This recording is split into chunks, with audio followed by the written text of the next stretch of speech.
Welcome back to another video, my powerful MVP families. Welcome back. It is Tuesday. And this is your girl, Miss Bev, with yet another video. Well, I know that all minds are thinking about the plans of the new president when he takes his place in January next year. He's already putting his cabinet together. As I said, it has been spoken about that when it comes to public education, there'll be adjustments made.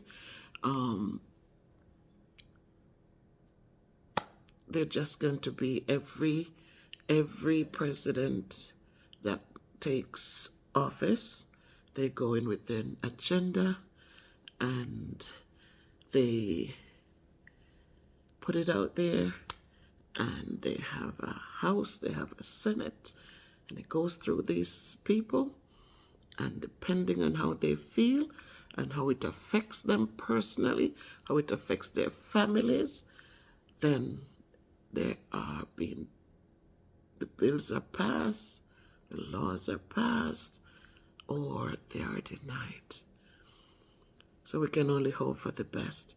I always said when I used to be in the classroom and I saw how reckless children were, how unappreciative they were towards the resources that were provided for their learning, how they would come in with that attitude of, people are sitting downtown in the big, cool offices talking about kids don't have resources, their neighboring partners, they need the same as their neighboring partners. And I always said it to them. I know I was like a sore thumb because I was always like, I said it often. I said, we cannot look at our people next door in the next community over who are using their resources to excel, who are preparing their children to become the next president, the next lawyer, the next doctor.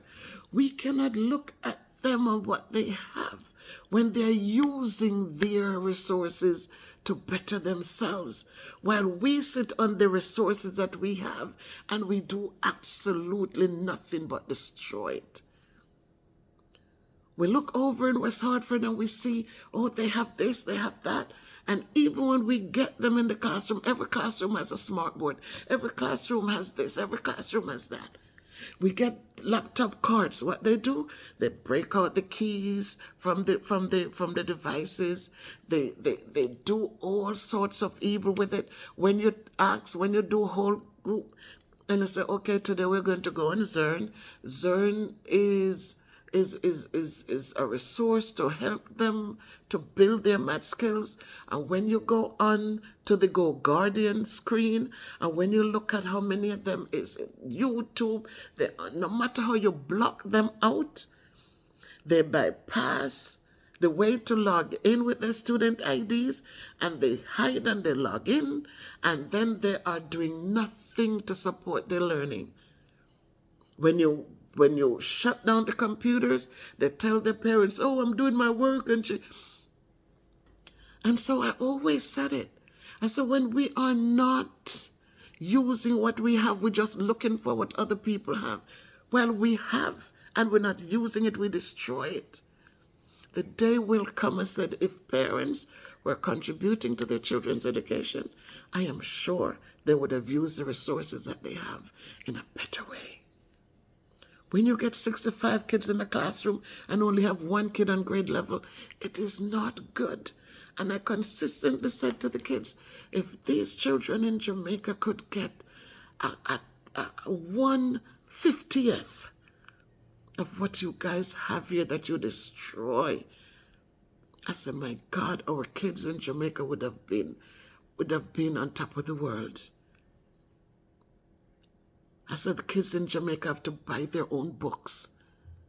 When I look at little Kayla's book, Liz Kayla's in the 2nd grade, and I'm here now. And I was here before in 1999 where I experienced it, where kids come home with the long old book list and parents have to find it. And when they run away and go off to get a few dollars, people complaining and fighting and calling them criminals. There's no free education in Jamaica. Parents have to find lunch. They have to find these books. They have to find everything. Car fare. I tell you, it's $3,000 a week. A week for Tequila to get to school. $3,000. So again, thanks to all of you who, who supported me and sent me $640 so that could help me just stay focused on the food and the gas, the electric bill and the water bill and the internet bill and the, and the gas for the house and getting things done. And the food, because Kayla gets her fruit, she gets her good meals. So I'm just saying, guys, when people do things, don't sit and talk about them. Because when I look at the resources that they have there and what they do with it, I'm sure these kids would have been really, really happy to have it. The principal right now is asking for support to print rich classrooms. I've been helping the teacher, and she's the principal reach out. She says, "Oh my God, you don't know the difference, all the stuff that you have sent to support that class, the difference it makes." So now she's reaching out for support, and I've already adopted Kayla's classroom. So if any of you they want to support the other teachers to get stuff, I said to Kayla's teacher this morning, I said, print rich doesn't mean commercialize things. I know a lot of good things are out there on Amazon that can be used to enhance the classroom. But, they can also, they do a math lesson. They can also chart an example of what the concept taught and put it in the classroom. But they need resources, guys. They need sharpeners. They need stuff. I'm just going to use this moment to just ask you guys, it's up to you. My GoFundMe is still there. It's still there. If you want to support them, I'll order the things on Amazon. I'll go down and pay to clear it, to clear it from the top shipping.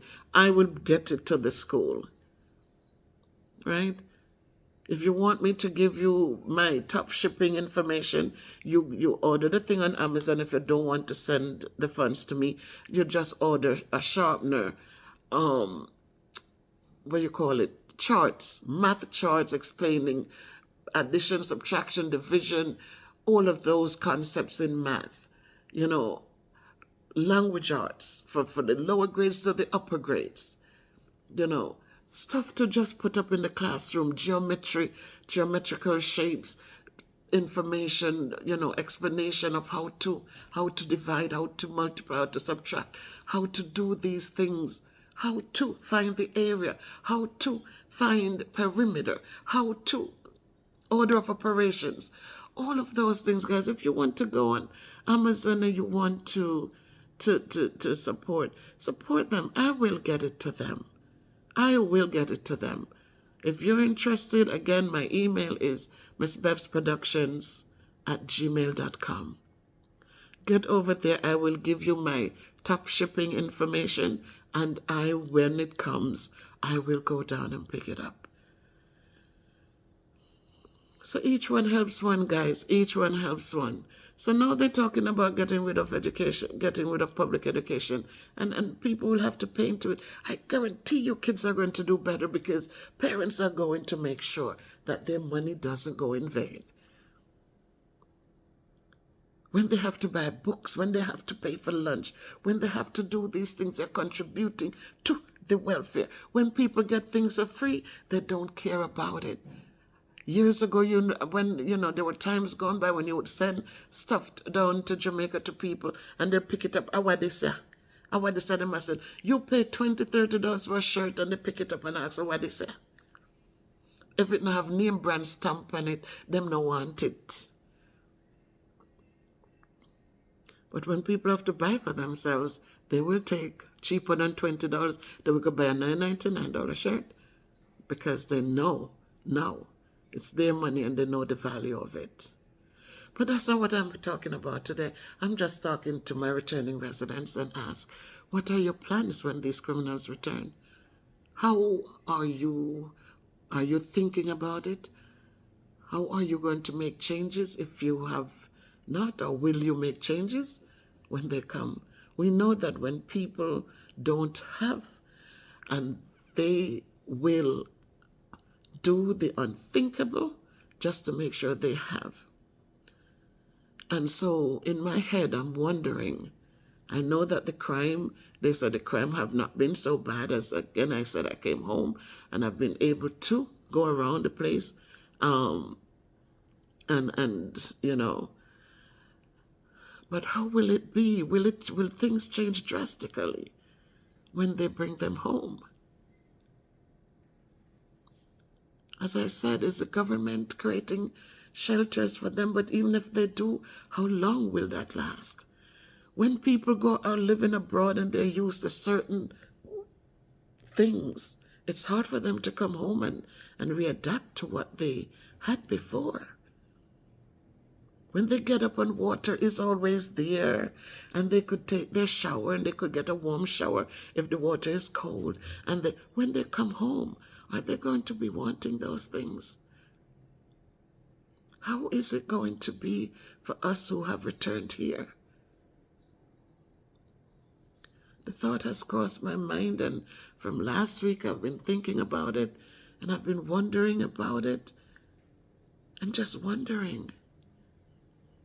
People who have committed these harsh crimes, and they're pushing them right back out here in the society where we already have the gangs, and we already have the disagreements, and we already have people who are intolerant. They can't deal with situations, so everything becomes a knife, a gun. What's going to happen when we put more on plenty?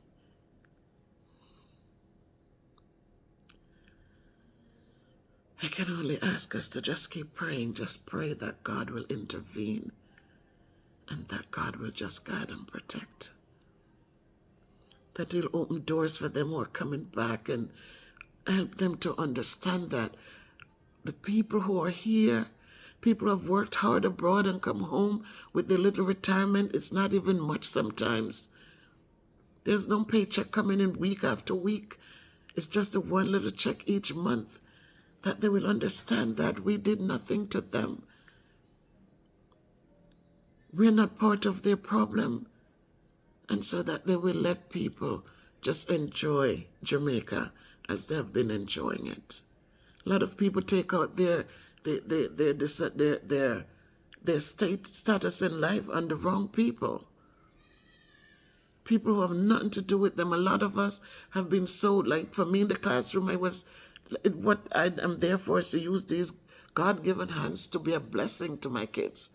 And sometimes the way they behave, you would think that I'm the reason their dad went to jail. I'm the reason their mom is on drugs or walked out and left them. I'm the reason why they don't have enough to eat or enough to do anything. It's amazing how the kids would react like the people who are helping them the most are their worst enemies.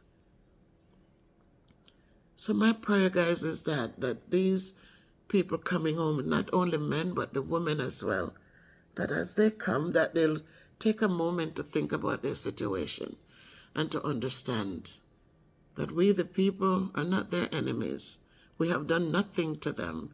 And I just pray and hope they'll come with a mindset to build, to find some way to build instead of tear down. Make it a great day by choice, my people. If you haven't subscribed to the channel as yet, please subscribe to the channel and help Miss Bev grow. Again, thanks to all my members. Much love and blessings to you guys. We have gained like 3 or 4 new members, and for that I give God the glory. For all of you who have been with me, making your comments, supporting, encouraging, emailing me in the back end, sharing things with me, sharing ideas with me. Thank you so much. A big shout out to my son, Christopher, who we had a good conversation the other day, and from that I did a video. Video has gotten 300 and something views. So hats off to you, Christopher. Mommy loves you. If you can't be good, be careful. Walk good, do good, live good as we continue onward and upwards.